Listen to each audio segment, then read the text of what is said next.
আসসালামু আলাইকুম viewers, welcome back to food kitchen by Ayesha.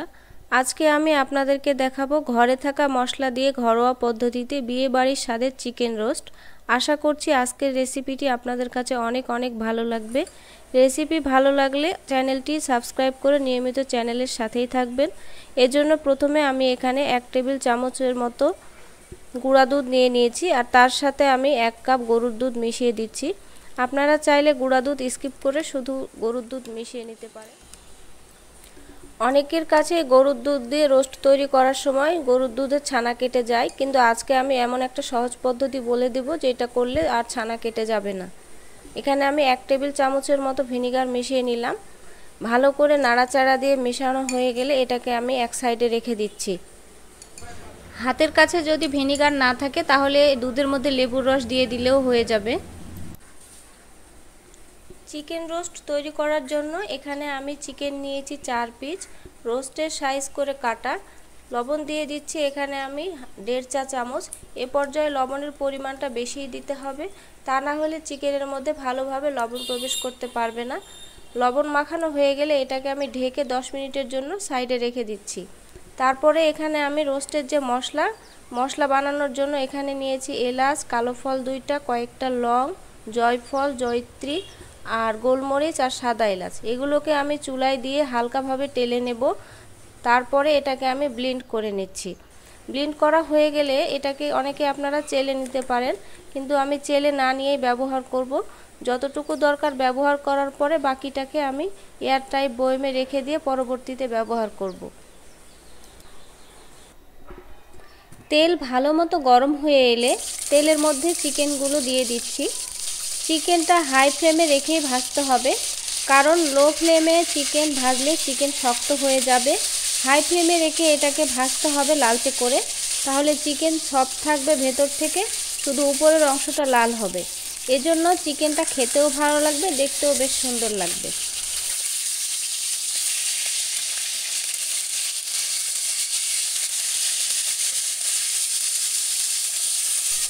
চিকেনগুলো অনেকটা লালচে হয়ে এসেছে, এজন্য এগুলোকে আমি এখন উঠিয়ে নিচ্ছি।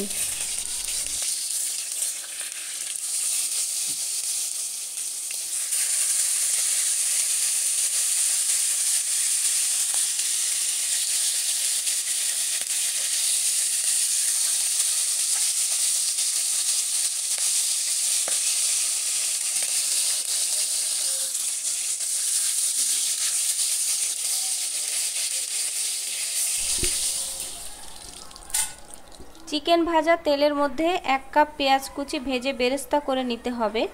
আমি হাই ফ্লেমে রেখে অনবরতই নেড়েচেড়ে বেরেস্তা তৈরি করে নিচ্ছি। যখন এরকম লালচে ব্রাউন কালার হয়ে আসবে তখন চুলার আঁচ একেবারে লো ফ্লেমে রেখে বেরেস্তা তৈরি করে নিতে হবে। বেরেস্তাগুলো তৈরি হয়ে গেলে চুলা বন্ধ করে আমি এগুলোকে তুলে নিচ্ছি। তারপর দিয়ে দিচ্ছি 2টা তেজপাতা, কিছুটা পেঁয়াজ কুচি, তারপরে দিয়ে দিলাম 1 টেবিল চামচের মতো পেঁয়াজ বাটা। এগুলোকে একসাথে আমি হালকা ভেজে নেব। তারপরে দিয়ে দিচ্ছি আদা রসুনের পেস্ট 2 চা চামচ। এতটুকু পানি দিয়ে নাড়াচাড়া করে ভেজে নিচ্ছি।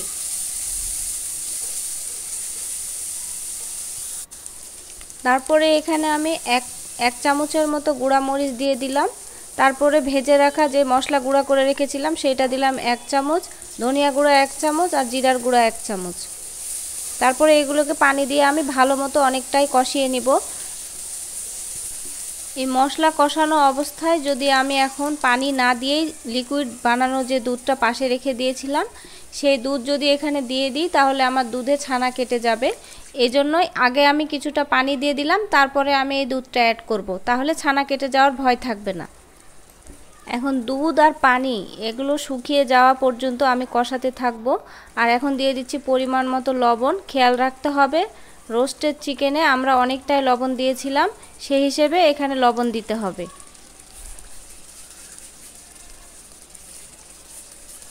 দুধের পানি এখানে অনেকটা শুকিয়ে এসেছে, দেখেন ফেটে যায়নি বা ছানাও কেটে যায়নি। এখন এখানে আমি চিকেনগুলোকে দিয়ে দিব।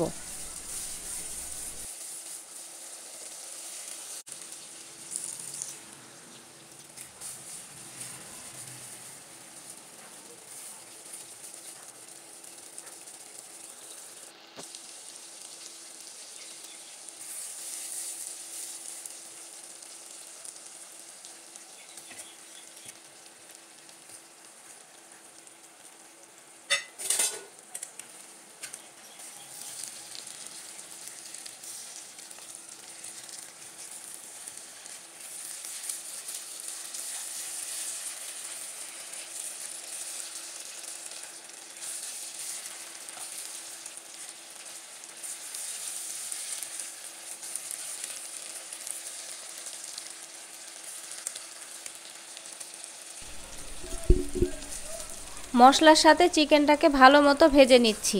তারপরে এখানে পানি দিয়ে দিচ্ছি।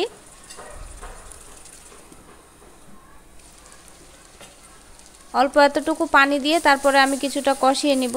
তারপরে সেদ্ধ হওয়ার জন্য পর্যাপ্ত পরিমাণ পানি দিয়ে ঢেকে রেখে দেব।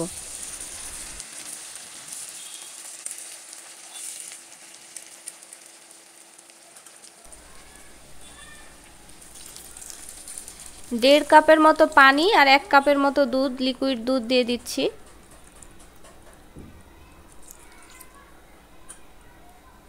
পানি অনেক যখন শুকিয়ে যাবে, অল্প অল্প রসালো রসালো থাকবে, তখন মনে করব চিকেনটা আমার তৈরি হয়ে গেছে। এখন চিকেন রোস্টের উপরে ঢাকনা দিয়ে ঢেকে মিডিয়াম ফ্লেমে রেখে আমি পানি শুকিয়ে আসা পর্যন্ত অপেক্ষা করছি। পানি অনেকটাই শুকিয়ে এসেছে। এখানে আমি বেরেস্তা দিয়ে দিচ্ছি। পেঁয়াজের বেরেস্তা দেওয়ার পরে এখানে আমি কাঁচা মরিচ, হাফ চা চামচ চিনি অ্যাড করে দিব আর কিছুটা কেওড়ার জল দিয়ে দিচ্ছি। মানে হাফ চামচের মতো কেওড়ার জল দিচ্ছি, এতে একটা শাহি ফ্লেভার আসবে। আর দিয়ে দিলাম 1 চামচের মতো ঘি।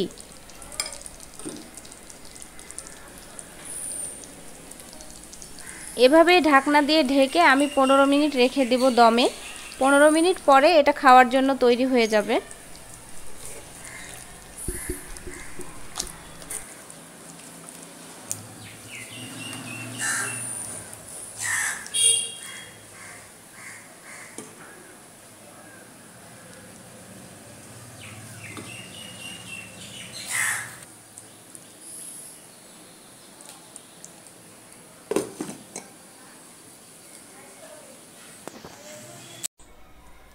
ফিরে এলাম 15 মিনিট পরে।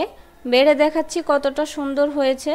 ভিডিওটি ভালো লাগলে আমার চ্যানেলটি অবশ্যই সাবস্ক্রাইব করবেন আর পেজ হলে ফলো দিবেন। এমন সব নতুন নতুন ভিডিও পেতে আপনাদের কমেন্ট অবশ্যই কমেন্ট বক্সে জানাবেন। এতক্ষণ সাথে থাকার জন্য ধন্যবাদ। আজকের মতো আল্লাহ হাফেজ।